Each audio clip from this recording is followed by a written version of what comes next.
How would you like to take the entire didactic portion of medical school in the first year of medical school and spend your third year doing research or pursuing another degree? That's what students at Duke's School of Medicine can do. And we're going to hear from Duke School of Medicine's Associate Dean of Admissions right now. Welcome to Admission Straight Talk, the podcast dedicated to graduate admissions and helping you approach the application process thoughtfully and successfully. Your host is Accepted's founder and world-renowned admissions guru, Linda Abraham. At Accepted, our mission is to get you to that unforgettable moment when you read your acceptance email and shout, "Yes, I'm in!" Confident you'll be attending the perfect program to help you launch the career of your dreams. Welcome to the 432nd episode of Admission Straight Talk. Thanks for tuning in. Are you ready to apply to your dream medical schools? Are you competitive at your target programs?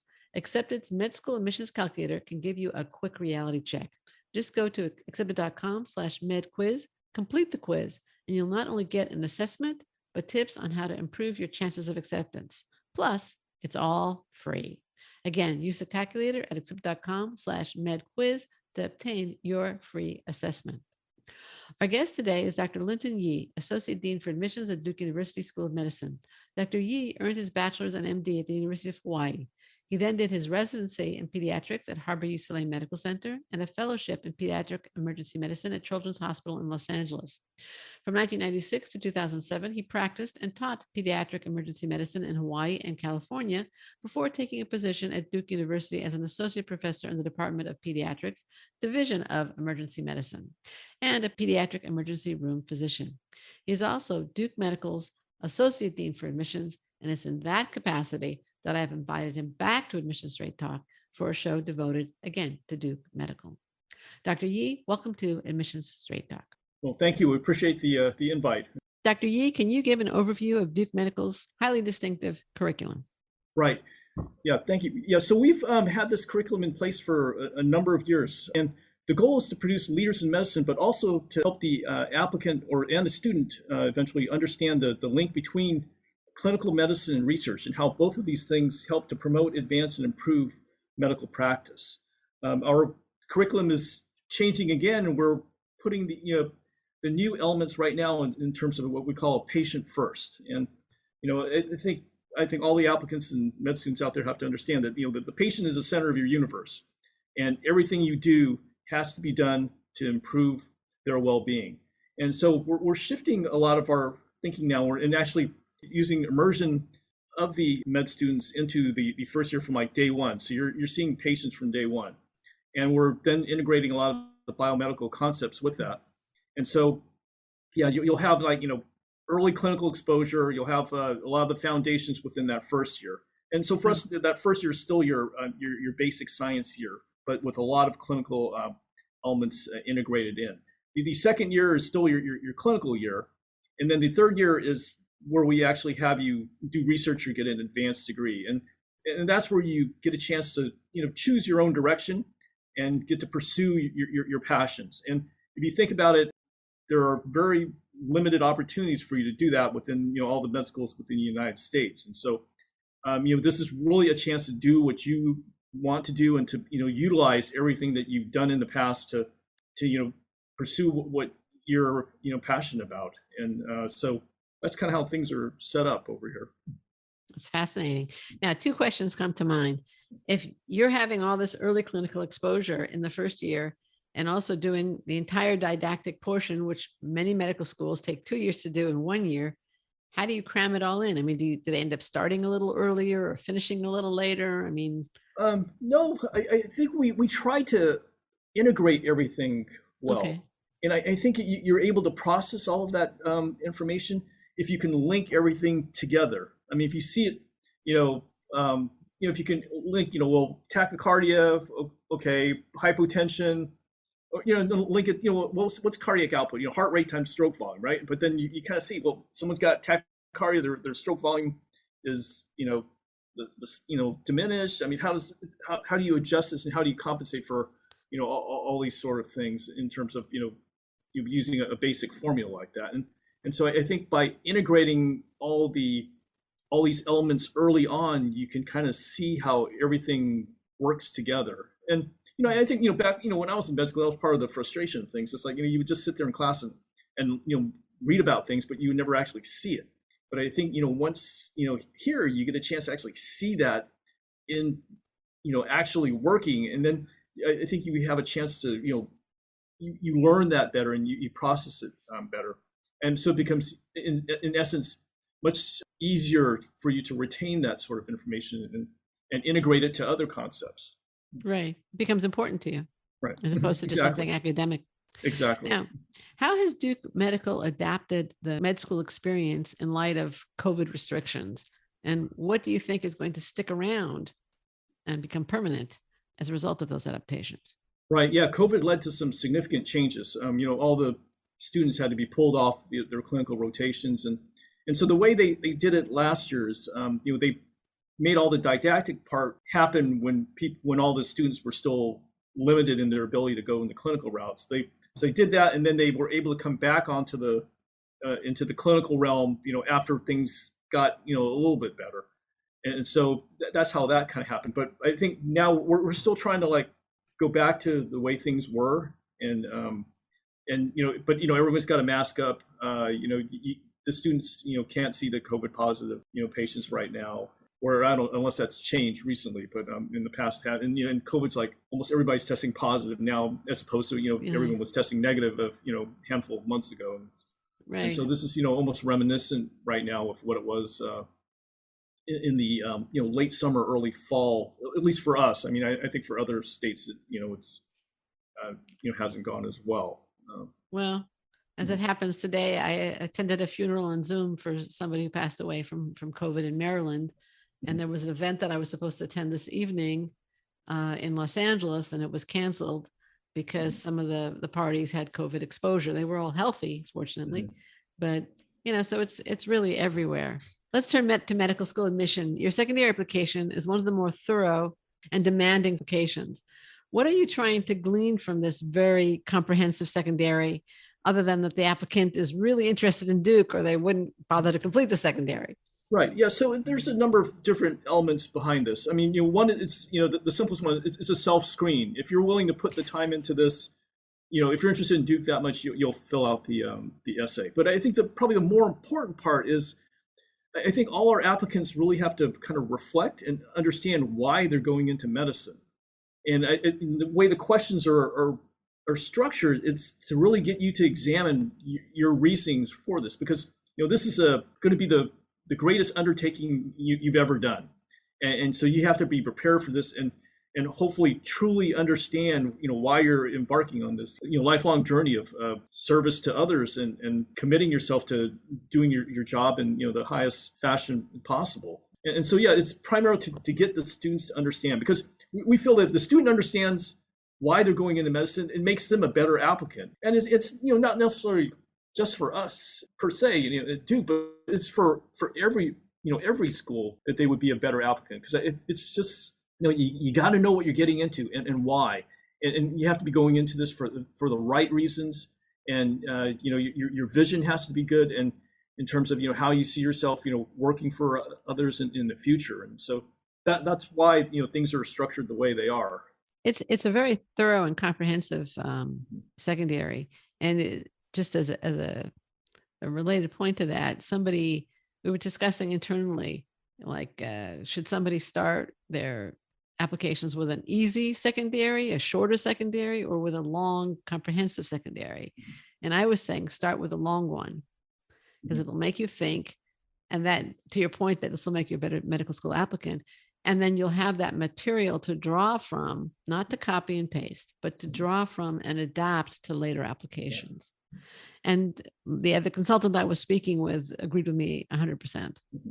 Yeah, because I think our overall goal, it's not just getting into Duke or getting into any other place. It's working for, and helping your patients in the future. I mean, so if we can get all the applicants, by filling out all these essays, all the applicants understand, why they're going into medicine and work better with it, it's only going to make patient care better, because they're going to, they're going to have, they're going to know why they're doing this. And without any, doubts or questions about did I choose the right profession or something like that. I completely agree with you. What changes? Let's get back to the admissions process. And I think again, I completely agree that by having to think through those questions, which are again, they're tough, they're comprehensive.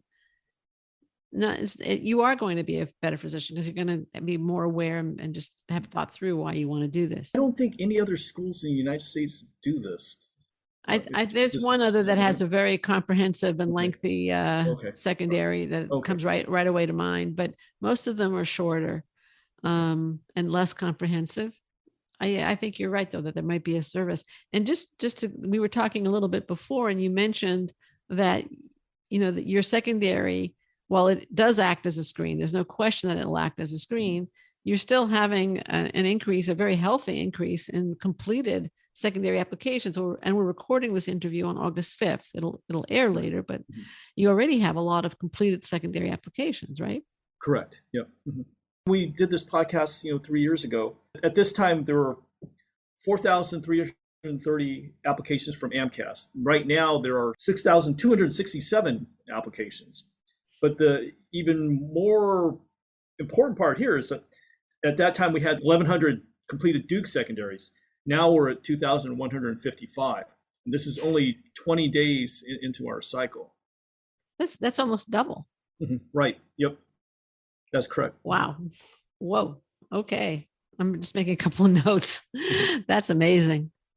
All right. Given that, and looks like it's going to be a pretty intensely competitive year. And last year was already a pretty intensive, I think you said the 25% increase in applications last year. Right.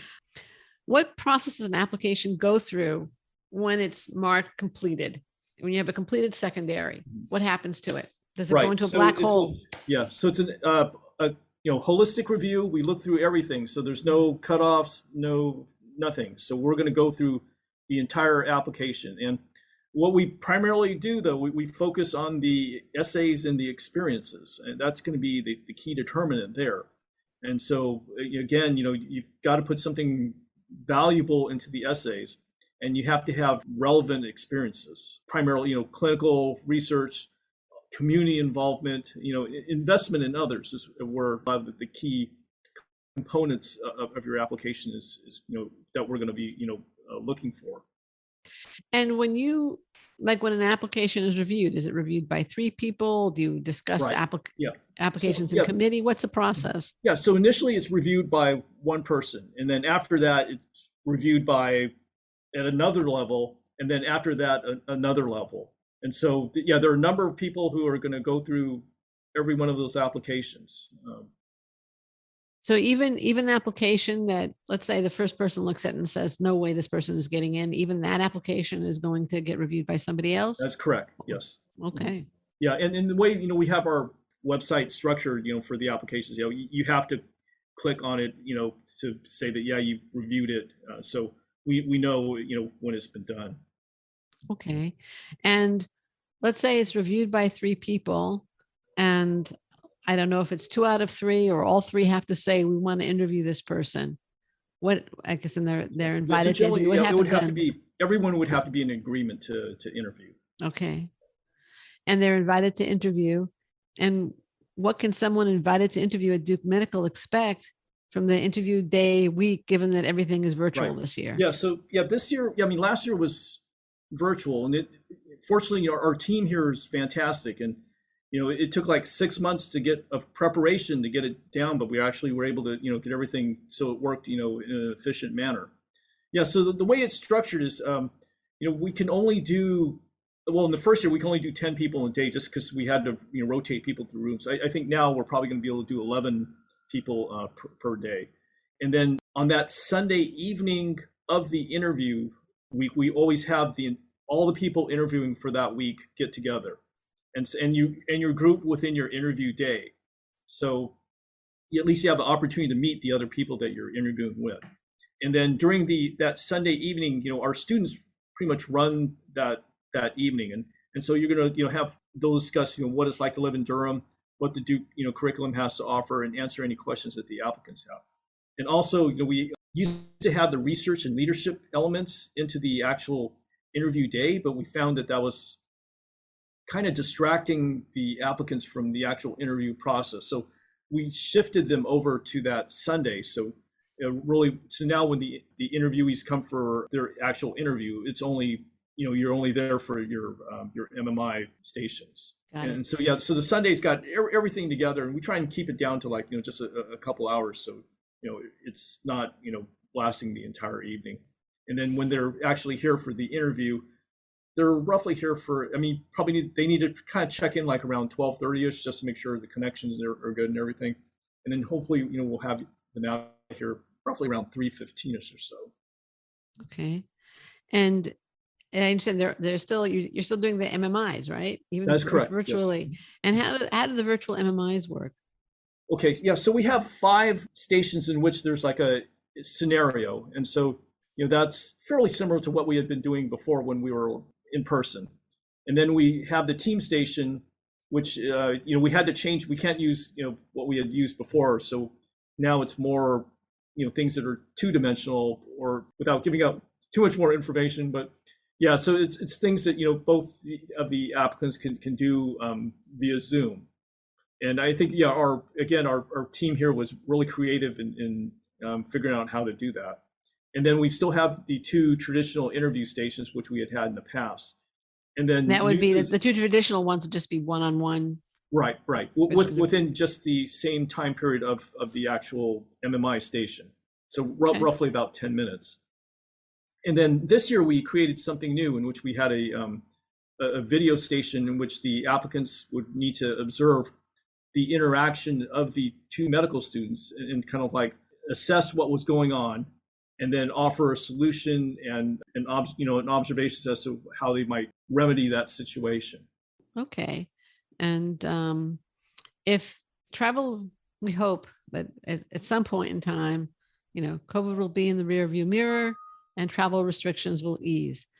At that point in time, do you see Duke Medical returning to in-person interviews, or some in-person, some virtual? What do you see that's happening? An excellent question. And I think a lot of schools are facing that as well. I think, on the plus side for the applicants interviewing virtually, there's no cost. The impact on your finances is limited. You don't have to worry about airports and weather. You don't have to worry about getting to the airport with traffic. You don't have to pay to stay overnight at a hotel or those sort of things. But on the flip side, I think, a lot of schools miss the interaction with the applicants and being able to, have our students talk with the applicants and get a chance to, show what the facilities look like, and actually, kind of also talk to the applicants about what it's like to live in your city. So there's 2 different pluses and minuses there. But I don't think we can go to a hybrid model, because it would be hard to differentiate, well, is there an advantage or disadvantage to doing it in person versus virtual? And are you being evaluated within the same manner if you're doing it, virtually versus in person? So it would need to be one or the other. And I think if a lot of schools, are going to opt into going back into person, that I think most schools would probably end up going, back to in person. Because I think this year, almost everybody opted in to go virtually, just to make things, consistent. Okay. No, I know most schools are virtual this year, not all. Right. But what are some of the common mistakes you see applicants making, either on the secondary or in their interview? Right. Yeah. Excellent question. Yeah. A lot of times they talk more about themselves rather than what they learned from other people and what they've gained from their interaction with other people. For instance, like, we have the disappointment question, right? I mean, a lot of times people will write, that they got a B- in class, or, didn't do as well in the MCAT as they thought they would.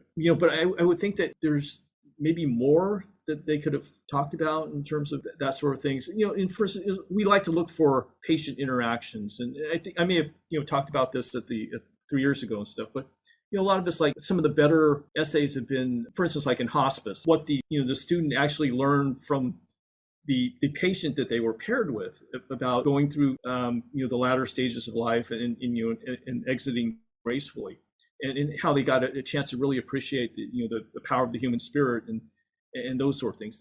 That's that's the kind of stuff we would prefer to read about and see that, the applicant has a really good understanding of why they're in medicine and how to deal with people and, communication skills and, developing relationships. Something more serious than a B Right. minus. And then, and we have the advocacy one as well, because, as physicians, they're going to need to stand up for people who don't have a voice. And I think we realized this long ago because, we've had that essay in there, for so long that it's, really important for them to kind of tell us, what they did and how they did it. And for example, this is one of the, the plastic surgery residents who's here now. And I think he's probably in his 5th or 6th year. I mean, he wrote one of the best advocacy essays of probably within the last 10 years, would be my opinion. But, it's how he stood up for, someone who was being, bullied and picked on and by this popular person. And so he put himself at risk by intervening and stopping this. But everybody respected him enough that they stopped doing that. And wow, and the way he wrote it was, very eloquently and well put. And you look at what he's done today. He's just fantastic resident and person, and he's right, going right. doing great things. And so yeah, it's that sort of stuff is what we want to kind of see in essays, because you're just following that one resident longitudinally. We can see what he's turned out to be, and it's just you saw the character through that essay, right, basically, exactly. and he really lived up to it. Yep. Or even exceeded what we thought he would. Right, be. right. I think when a student does write about the B minus or something that's in the larger scheme of things, in the medical scheme of things, where you are dealing with life and death, it shows a lack of judgment, really, lack of maturity, lack of life experience. Mm-hmm. So anyway, that would be, and again, you have these other people writing about things that are more profound or taking a more profound perspective. Mm-hmm. So that's a great point that you're bringing up. Yeah, and then that's again why the essays are put there, so that people can actually reflect upon these things. Now right. I think you could write about your B minus and maybe you didn't get into med school or that sort of thing, but it's like it would make a really good essay if you told us, well, I realized I had these sort of things I needed to work on, and I took all that advice to heart and really made a concerted effort to improve upon all those things, and then this is what I've gained from that setback. And there are ways of making things right. Improving on just a simple concept of just not getting a good grade.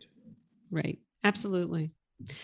Does Duke consider letters of intent and update letters? And if it does, at what phase of the process? Because I'm not hearing it yet, mm-hmm. but I know that in a month or two, at most, I'm going to start getting letters, calls. I haven't heard yet. I haven't heard from any of the schools. Oh, should I assume I'm rejected?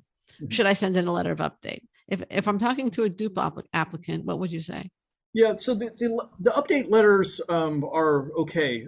The letters of intent, I've been kind of skeptical about, because having done this for so long, there's been people that said, I'm coming to Duke 100%, et cetera, right? And they end up going somewhere else. And it's not just, one person. With those, I kind of like, that's fine, but when it comes down to April 30th is really what I care about. Are you committing here or not? But yeah, updates are always, helpful, especially if like a paper's been published or you've done something else that's, been significant.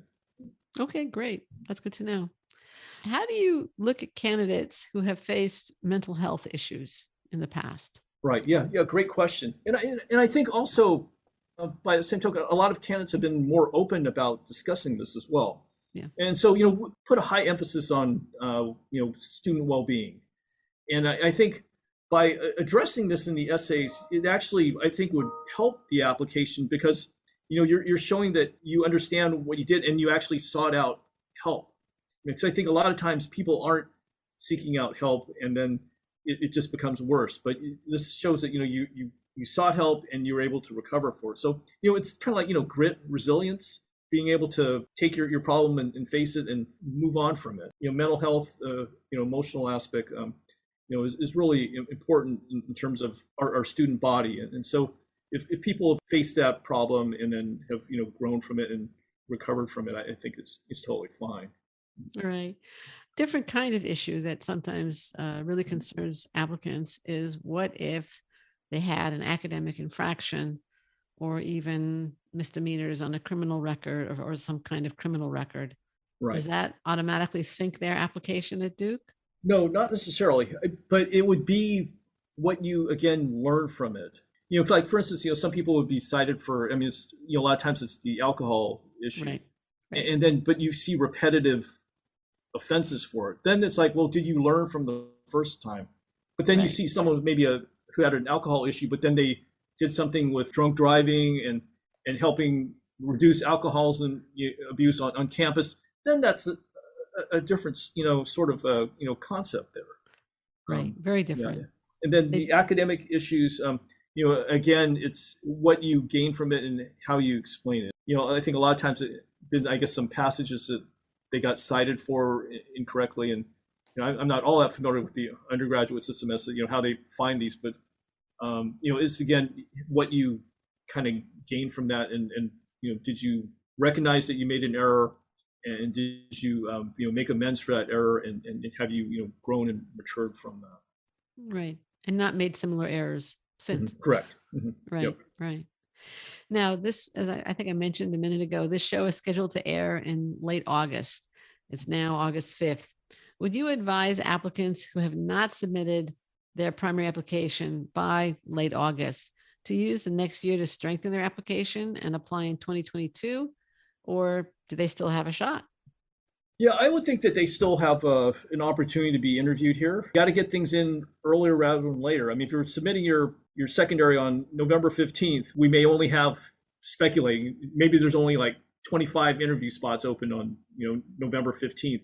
I mean, Right. you would have to done something super spectacular to have gotten one of those, Right. versus if it's you submitted on August 15th and we still have like a few hundred.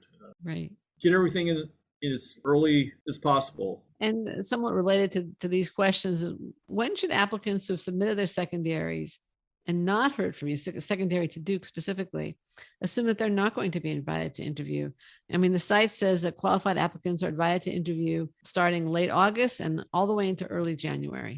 Mhm. But Right. I assume that the numbers kind of trail off at the end of that period. Right. But there are always some last minute cancellations, and so I would say that if you're not interviewed by our last day, especially if we're using the virtual world, Right. then you probably wouldn't be invited. But in theory, if somebody cancels on the last day, we can call someone to interview to Even take in that February. interview spot.